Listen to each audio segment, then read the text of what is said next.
পশ্চিমবঙ্গে ভোট শেষ, দু দফারই ভোট শেষ, আর কোনো নেতা মন্ত্রীদের আপনার বাড়ির বাইরে একদম পাবেন না। এটা কি ভোট চলছে নাকি যে নেতারা এসে আপনাকে নমস্কার জানিয়ে বলবে বন্ধুরা আমরা আপনাদের সাথে আছি, ইনকলাব জিন্দাবাদ, আমরা খাবো তোমরা বাদ? হাসি পাচ্ছে? একবার এই খবরের কাগজের যে কাটিংগুলো একবার লক্ষ্য করুন, ফ্রন্ট পেজটা ভালো করে পড়ুন। কি দেখছেন বলুন তো? আপনার রান্নাঘরে আগুন লেগেছে, আপনার নিত্য প্রয়োজনীয় জিনিসের দাম এত পরিমাণে বাড়তে চলেছে যা আপনি কল্পনা করতে পারবেন না। কারণ বাণিজ্যিক গ্যাসের দাম প্রত্যেক সিলিন্ডার পিছু 993 টাকা বেড়ে গেছে। এক ধাপে 1000। হ্যাঁ, আমি ঠিকই বলছি 1000। কারণ যে 7 টাকাটা বাকি ছিল ওটা অটো যারা চালায় ওদের যে সিলিন্ডার ব্যবহার হয় ওদেরও এটা বেড়ে গেছে। কাজেই আর অটো চালক, টোটো চালক বা রিক্সা চালকের মাথায় হাত দিয়ে কোনো নেতা মন্ত্রীদের আপনি বলতে শুনবেন না যে আমরা তো আপনাদের সাথেই আছি, আপনাদের চিন্তার কোনো কারণ নেই। এবারে এই যে সরকার পাল্টাচ্ছে বা আমরা আবার চতুর্থবারের জন্য সরকারে আসছি, আপনাদের সমস্ত দুঃখ দুর্দশা আমরা দূর করে দেবো। ভোট শেষ হতে না হতেই ওই নেতাদের যে আমাদের প্রতি আসল রূপটা না সেটা আমরা দেখতে পাচ্ছি। বৃহস্পতিবার রাত্রে কেন্দ্রীয় মন্ত্রকের পক্ষ থেকে জানানো হয় যে প্রত্যেক বাণিজ্যিক গ্যাসের দাম এলপিজি সিলিন্ডার পিছু 993 টাকা বাড়ানো হলো। আর সূত্রের খবর বলছে যে আগামী কিছুদিনের মধ্যেই যে রান্নার গ্যাসের দাম সেটা প্রতি সিলিন্ডার পিছু 40 থেকে 50 টাকা বা 100 টাকাও বাড়তে পারে।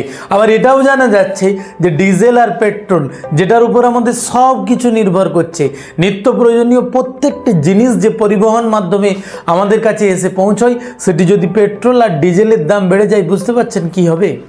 আপনার পকেট কাটা আগের দিনে শুনেছেন? ট্রেনে পকেট কাটা, আমাদের নেতারা পকেট কাটছে।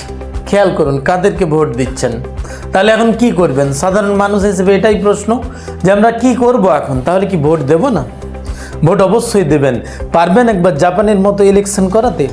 পারবেন অন্যান্য নেপালের মতো ইলেকশন করতে? যে শিক্ষিত নেতা ছাড়া আমরা কাউকে ভোট দেব না। তাকে হয় মাস্টার ডিগ্রি হতে হবে, নাহলে তার পিএইচডি হোল্ডার হতে হবে, নাহলে সে কোনো বিষয়ে রিসার্চ করবে, নাহলে তার ম্যাথে কোনো পিএইচডি থাকবে, অন্য কোনো সাবজেক্ট নিয়ে পড়াশুনো করবে। আমরা কোনো মূর্খকে ভোট দেব না। যদি পারেন তাহলে দেশ পাল্টাবে, কারণ শিক্ষা ছাড়া দেশকে পাল্টানো এটা আমার মনে হয় অসম্ভব। তাই আপনি যেই দলেরই সমর্থক হন না কেন আর যেই পার্টি করেন না কেন, এটা আপনি লিখে রাখুন, যতদিন পর্যন্ত এদেশে শিক্ষার আলো না জ্বলবে ততদিন পর্যন্ত কোনো মতে এদেশের কোনো রকম উন্নতি সম্ভব নয়। রবীন্দ্রনাথ ঠাকুর এমনি বলেনি যে বজ্র হানো এই অভাগা দেশে জ্ঞানের আলোক আনো।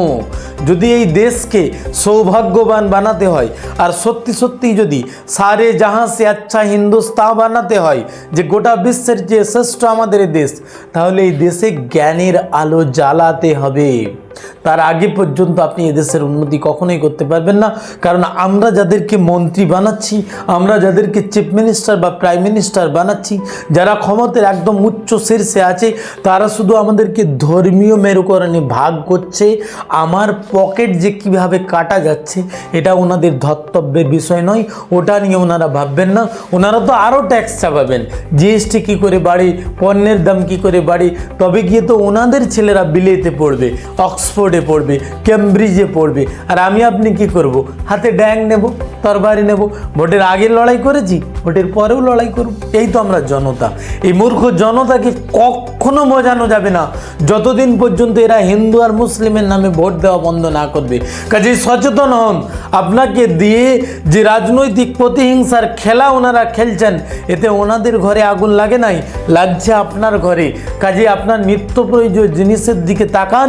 আর অবশ্যই আগামী প্রজন্ম যারা আসছে, আমি আপনি তো ডুবেই গেছি, শিক্ষিত হয়ে বেকার হয়ে বসে আছি। কাজে আগামী প্রজন্মের ভবিষ্যৎটাকে একটু ঠিক করুন। এই ভোট পরবর্তী হিংসা থেকে দূরে থাকুন আর আপনার সন্তানকে শিক্ষিত বানান। আগামী জেনারেশন যদি শিক্ষিত হয় তাহলে নেতারা আমাদের কম বোকা বানাতে পারবেন। কি মনে হয় বন্ধুরা? ঠিক বলছি তো? যদি আপনারাও আমার সঙ্গে একমত হন, কমেন্টে জানান যে আমাদের দেশে শিক্ষার আলোর কতটা প্রয়োজন, নেতা শিক্ষিত হওয়া প্রয়োজন কিনা, কাকে আপনি পার্লামেন্টে পাঠাচ্ছেন, কাকে আপনি বিধানসভায় পাঠাচ্ছেন, অবশ্যই কমেন্টে জানাতে ভুলবেন না। আর অবশ্যই আমাদের সাথে থাকুন। আর অবশ্যই যারা নতুন তারা সাবস্ক্রাইব করতে ভুলবেন না। Thank you. জয় হিন্দ।